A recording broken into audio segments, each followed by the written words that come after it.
ዕርገት በክርስትና እምነት በተለይም በኢትዮጵያ ኦርቶዶክስ ተዋሕዶ ቤተክርስቲያን ትምህርት ውስጥ ትልቅ ምስጢርና ታላቅ የበዓል ቀን ነው። ይህ ዕለት ጌታችን መድኃኒታችን ኢየሱስ ክርስቶስ ከሙታን ተለይቶ ከተነሳ በኋላ ለ40ኛው ቀን በክብር ወደ ሰማይ ያረገበትን ሁኔታ የሚያዘክር ነው።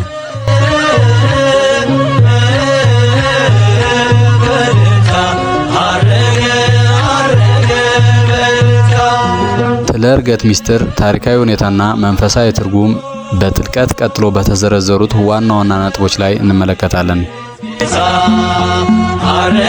ጌታችን መድኃኒታችን ኢየሱስ ክርስቶስ ከትንሣኤ በኋላ ለደቀ መዛሙርቱ እየተገለጠላቸው ስለ እግዚአብሔር መንግሥት እያስተማራቸውና መንፈስ ቅዱስ እስኪቀበሉ በኢየሩሳሌም እንዲቆዩ ካዛቸው በኋላ ነው ያደረገው።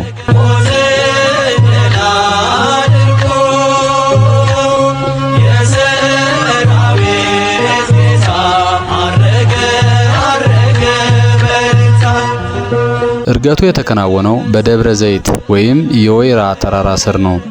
የወይራ ተራራ ላይ ነው። ደቀ መዛሙርቱ እያዩ ወደ ላይ ከፍ ከፍ አለ፣ ደመናም ከዓይናቸው ሰወረችው። እርሱም ሲያርግ ወደ ሰማይ ትኩር ብለው ሲመለከቱ ሳለ ነጭ ልብስ የለበሱ ሁለት መላእክት በአጠገባቸው ቆሙ። ይህ ከእናንተ ወደ ሰማይ የወጣው ኢየሱስ ወደ ሰማይ ሲሄድ እንዳያችሁ እንዲሁ ይመለሳል ብለው አበሰሯቸው። ዕርገት ዝም ብሎ ከአንድ ቦታ ወደ ሌላ ቦታ የመሄድ ታሪክ ሳይሆን ጥልቅ የሆነ የነገረ መለኮት ምስጢር አለው። ክርስቶስ ወደ ሰማይ ያረገው በመለኮቱ ብቻ ሳይሆን ከእመቤታችን ከቅድስት ድንግል ማርያም በነሳው ፍጹም የሰው ሥጋ ጭምር ነው።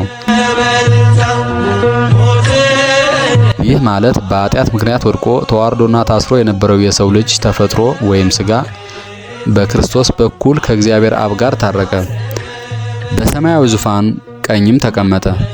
የሰው ልጅ ተፈጥሮ ከፍተኛውን ክብር ያገኘበት ምስጢር ነው።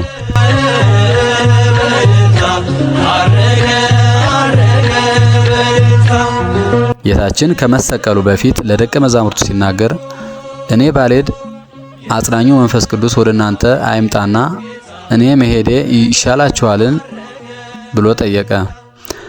የክርስቶስ ማድረግ የመንፈስ ቅዱስን መውረድ ወይም ጰራቅሊጦስን ያበሰረና ለክርስቲያን መሰረት መንገድ የከፈተ ነው። ክርስቶስ ሰማያዊቷ መቅደስ በመግባት ስለኛ ሁልጊዜ የሚያማልድ ወይም የሚያስታርቅ ዘላለማዊ ሊቀ ካህናችን ሆኖ በክብር ተቀምጧል። በኢትዮጵያ ኦርቶዶክስ ተዋሕዶ ቤተክርስቲያን ሥርዓት ዕርገት ከ9ኙ አበይት ታላላቅ የጌታ በዓላት አንዱ ነው። ሁልጊዜ ከትንሣኤ በ40ኛው ቀን በዕለተ ሐሙስ ይከበራል። በዕለቱ የሚዘመሩ መዝሙራትና የሚነበቡ የመጽሐፍ ቅዱስ ክፍሎች በሙሉ የክርስቶስን በክብር ማድረግና የሰማያዊ መላእክትን አቀባበል የሚያሳዩ ናቸው።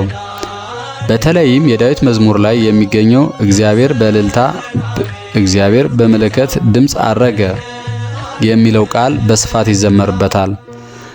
ክርስቶስ ወደ ሰማይ የሄደው ለእኛም ስፍራ ሊያዘጋጅልን እንደሆነ ስለተናገረ ዕርገት ለምእመናን ለዘላለም ሕይወት የሰማያዊ መንግሥት ተስፋን ያጠናክራል።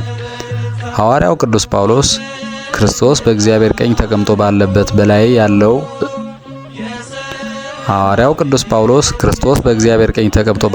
በላይ ያለውን እሹ እንዳለ ምእመናን ከምድራዊ ኃላፊ ነገር ይበልጥ ዓይነ ልቦናቸውን ሰማያዊ በሆነ ዘላለማዊ ክብር ላይ እንዲያደርጉ ያስገነዝባል።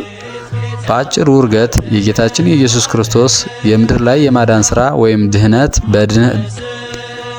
ድህነት በድልና በክብር መጠናቀቁን የሰው ልጅ ወደ ቀደመ ክብሩ መመለሱን የሚያሳይ ታላቅ ምስጢር ነው።